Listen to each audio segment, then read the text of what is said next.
Disculpa, profe, se quitó la grabación. Como decía, un isomorfismo es una relación que hacemos con la realidad. En este caso, la relación que yo hice fue decir que la letra M iba a ser igual a más, que la letra Q iba a ser igual a, y que un guión va a ser uno, dos guiones va a ser 2, tres guiones van a ser el número 3, etcétera. ¿Qué conseguimos con esto? Pues en este ejemplo se ve guión M guión G guión guión. Básicamente, si aplicamos el isomorfismo, quedaría 1 más 1 igual a 2. Es un teorema válido. ¿Qué pasa? Un isomorfismo es una interpretación. Y una interpretación, ¿vale? Tiene dos tipos, ¿cierto? Una interpretación con un significado significativo y una interpretación con un significado no significativo. Eso es en sistemas formales. El ejemplo de A, o sea, un ejemplo del grupo A, o sea, de interpretaciones significativas, va a ser este. Hay que entender primero que una interpretación es una interpretación coherente y práctica, ¿vale? O sea, por ejemplo, M, G con más igual a. Es una relación que nosotros hacemos con la realidad y que nos dice algo del mundo y del sistema. ¿Qué pasa? Del grupo B, las no significativas, tenemos las interpretaciones sin relación ni utilidad, ¿vale? Un ejemplo sería hacer un isomorfismo entre M y caballo, entre G y feliz y entre guión manzana. Simplemente tenemos esta cadena, dos guiones, M, tres guiones, G, cinco guiones, sería manzana, manzana, caballo, manzana, manzana, manzana, feliz, manzana, manzana, manzana, manzana, manzana. No tiene sentido, no nos dice ni nos niega nada del mundo, por lo que no se puede considerar un buen isomorfismo ni una interpretación significativa.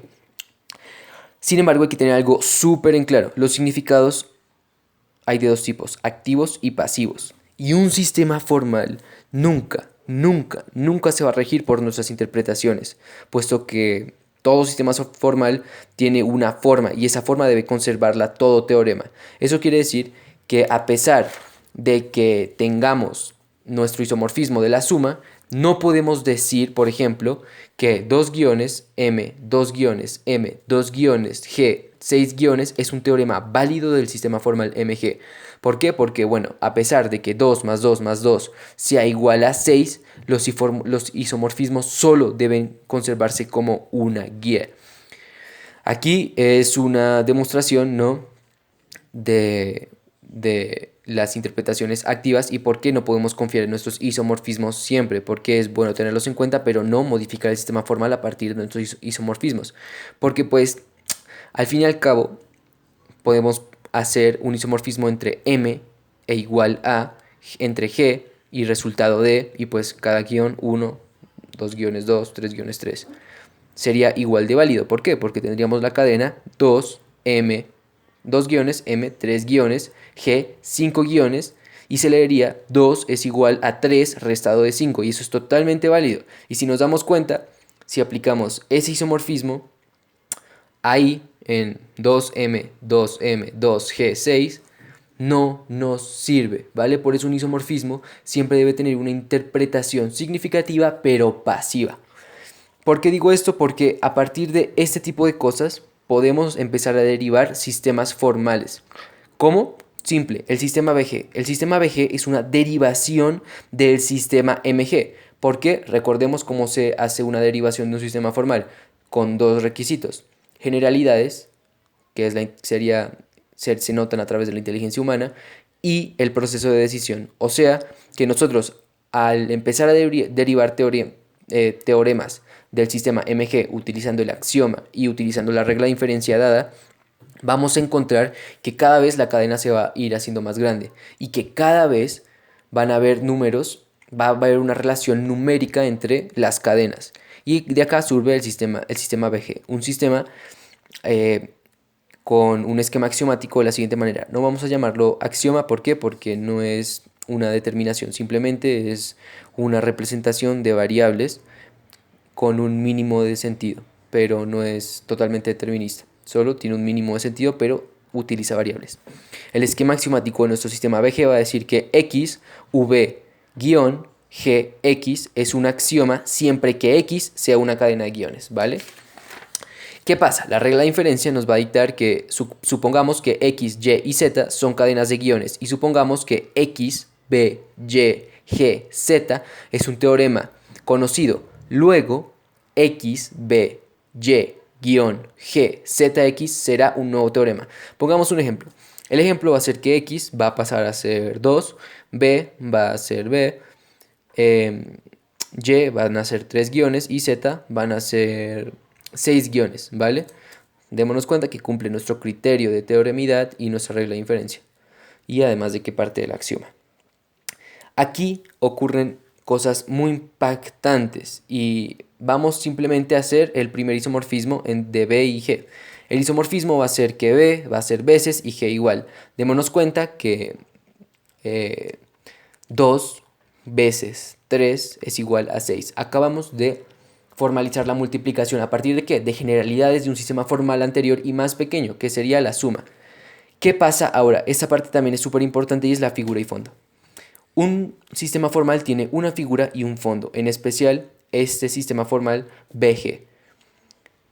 Vamos a decir, ¿vale? Que nuestra figura se va a encontrar cuando empecemos a derivar y derivar teoremas del sistema BG y notemos un patrón, ¿vale? Y ese patrón van a ser los números compuestos. A esos números compuestos vamos a dotarlos del nombre CX, ¿vale? Nuestra figura va a ser CX. Y entiéndase figura y fondo como lo siguiente. Imagínense una carta. La carta tiene un texto, pero también tiene un papel. ¿Qué es lo que tiene sentido dentro de la carta? El texto. Por lo tanto, el texto vendría siendo la figura. La hoja de papel simplemente es un sustento para el texto, es un fondo. No tiene sentido tratar de buscarle significación a la figura que hace el fondo, a la forma que hace el fondo. Sin embargo, en ese tipo de casos, el fondo de un sistema formal también puede ser pueden ser teoremas de otro sistema formal. Aquí, nuestra figura, ya vimos números compuestos. Recordemos que los números compuestos son números que tienen, que pueden ser, que se pueden descomponer en factores más pequeños que el número, que el número como tal. Y vamos a hacer una regla de inferencia para encontrar esa figura. Nuestra regla de inferencia va a dictar que supongamos que X, Y y Z son cadenas de guiones. Si X guión V, Y guión G, Z es un teorema, entonces CZ también es un teorema. ¿Por qué los guiones? Porque estamos diciendo que X y Y van a ser diferentes a 1. Y pues simplemente nos dice esta regla de inferencia que si Z cumple esa característica, o sea, si es múltiplo de dos cadenas de guiones, Z es un número compuesto. Ahora pasamos al fondo. El fondo de este sistema son esos teoremas que no se pueden encontrar. ¿Esta P les suena? Exacto, la P de primos. Nunca vamos a encontrar un número primo con este sistema. Por eso vamos a llamar al conjunto de los números primos PX. Y la primidad, ¿vale? Para encontrar la primidad hay dos opciones. La primera es la sosa y la segunda es la inteligente. La sosa es simplemente tener un teorema muy grande de algún número compuesto del sistema BG y empezar a derivar hacia atrás y ver qué números no aparecen en ese conjunto de teoremas. Y así poco a poco vamos a sacar los números primos. Sin embargo, eso no vale. ¿Por qué? Porque el sistema se vuelve autorreferente. Y si se vuelve autorreferente, no nos aporta más información extra de la que ya nos estaba aportando. Entonces, para encontrar la primidad se necesita derivar otro sistema formal, otro sistema lógico formal. ¿Y cómo se hace? Agregando un concepto. En este caso vamos a agregar el concepto de la no divisibilidad. ¿Cuál sería el objetivo cuando ya tenemos nuestro concepto nuevo? Pues sería encontrar una regla axiomática para la construcción de teoremas, los cuales manifiesten el hecho de que un número demostradamente no divide a otro en forma exacta. Vamos a decir que demostradamente no divide es DND. Vamos a sacar el acrónimo. Una vez busquemos, vamos a encontrar el esquema axiomático. Y ese esquema axiomático nos va a decir XY DND X, donde X e Y son cadenas de guiones, ¿vale? Este ejemplo, ¿vale? 5 demostradamente no divide a 2. X es 2, Y es 3. Ahora viene nuestra regla de inferencia. Nuestra regla de inferencia dicta que si dos guiones DND Z es un teorema, también lo es ZED dos guiones. Ya voy a explicar qué es ese ED. Nuestra regla de inferencia número 2 es que si Z E de X es un teorema y también X-D N de Z es un teorema, entonces Z E de X- es un teorema, ¿vale?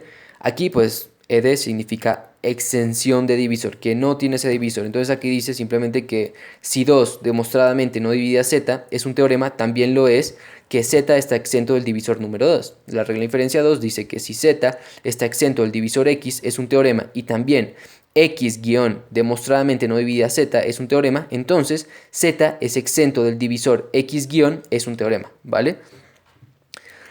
¿Qué pasa? Voy a aclarar simplemente que los números primos, ¿vale? Son exentos de divisores hasta un número menos que el mismo. O sea, por ejemplo, el número 7. El número 7 no es divisible entre 6, ni 5, ni por 4, ni entre 3, ni entre 2. Y pues evidentemente solo son divisibles entre 1 y sí mismos, ¿vale? ¿Qué pasa?